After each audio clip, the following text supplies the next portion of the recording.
am Samantha Mowat. I'm a clairvoyant psychic and a contactee, and I think today I want to talk to you about fairies.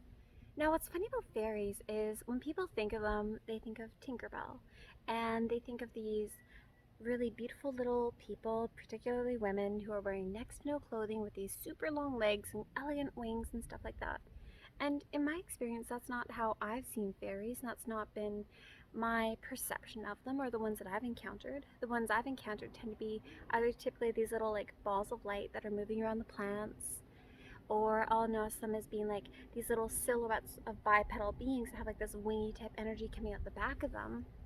And so when I think about fairies in my experience, normally I find fairies around people that are very lighthearted, very playful.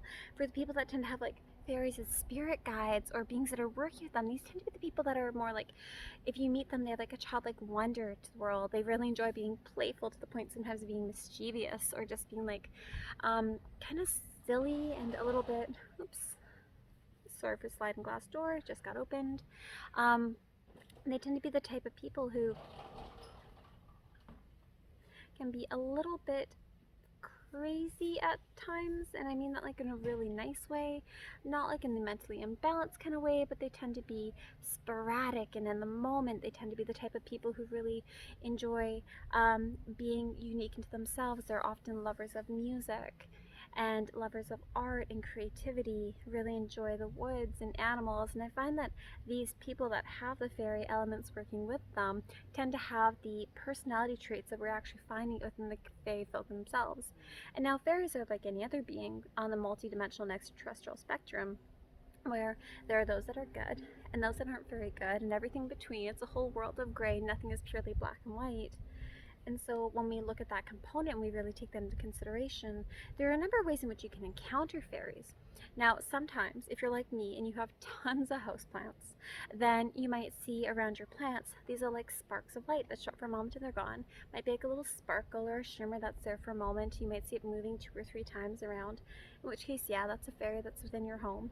And those ones are normally fine. They're normally just coming in because they're either associated with the plant, or they really like your energy or the energy of your children or the energy of your property.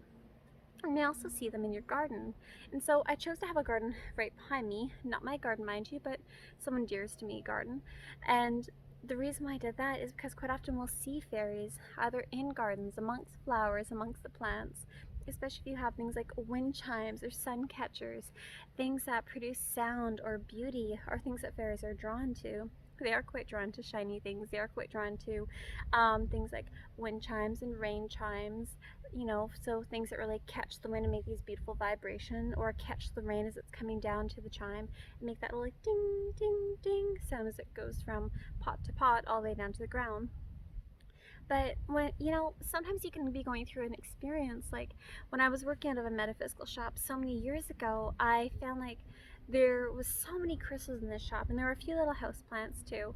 And I was waiting for one of my clients to come in one time, and when I was in between clients and just waiting, I saw this really beautiful like fairy type energy of two fairies.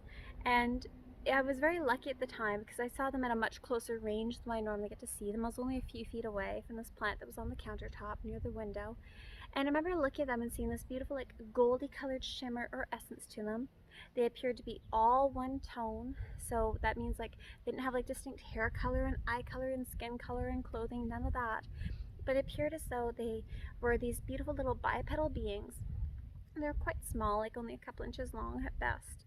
And they had this really interesting like shimmer to them, almost like it was, for those of you that know what source energy looks like, it looked like source energy to me, where it's almost like liquid light with like this shimmering, sparkly essence to it.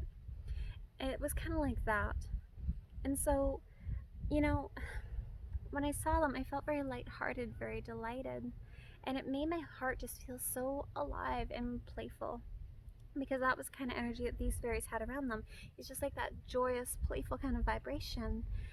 And when I started to really get to know the fact that the Fae folk come around us and really understand the aspect that they can be both outside and inside, I did everything in my power when I was in my 20s to really try to connect into that vibration better, because that was something I've recognized as part of my past incarnations, is an aspect of my soul has been incarnated into those forms before. And when people think fairies, they think Yeah, they do think the Tinkerbell aspect, and that's not quite how it is. Normally, people that have been in the Fae folk, um, they more so are very much so environmentalists. They really do connect to animals and nature and want to see it being preserved as much as possible without the abuse and misconduct going on that we seem to be having at this current place in our evolutionary state, which I find very interesting because if you start to look at the way the different souls are, and you start to recognize that people can have past lifetimes, and then you start to go a little bit deeper down that rabbit hole and you recognize they could be, okay, I've had past lifetimes in the US and in France and in Scotland, and I've lived in Africa and I've lived in Asia, and I remember lifetimes where I've been this job or that time job. For instance, I know I've been a wheel maker before, I know I've been an oracle before, I know I've been someone who's made all sorts of like really fun things and been a mother multiple times, stuff like that. But then when you start to really move even further into your understanding of your soul and the depths of your soul, you'll recognize that you've had past lifetimes as different multidimensional and extraterrestrial type beings, some of which are humans, some of which are not. And that's part of why I have such a strong kinship to the fairies, is because of, and the elementals in particular, is because I've had incarnations alongside of them. When I met a friend of mine, Chelsea, one of the first things she said to me upon, like, I think it was our first discussion, she's like, "Were you and I fairies together?" I'm like, "I remember being a fairy." I'm like, "I do recognize you. I haven't quite been able to place you yet, but I do recognize you." She's like, "I think your name was Alice." And when she said it, I recognized it going like, "Oh my goodness, how did I not know about this past lifetime? How did I not recognize this sooner?" And she had only been talking for like, I think, a half hour or maybe 40 minutes. It wasn't very long when, that point of awareness and understanding really came forward. Sorry, there's a bumblebee, and I'm just looking at him, making sure he, gets to play with his flowers and preferably doesn't sting me.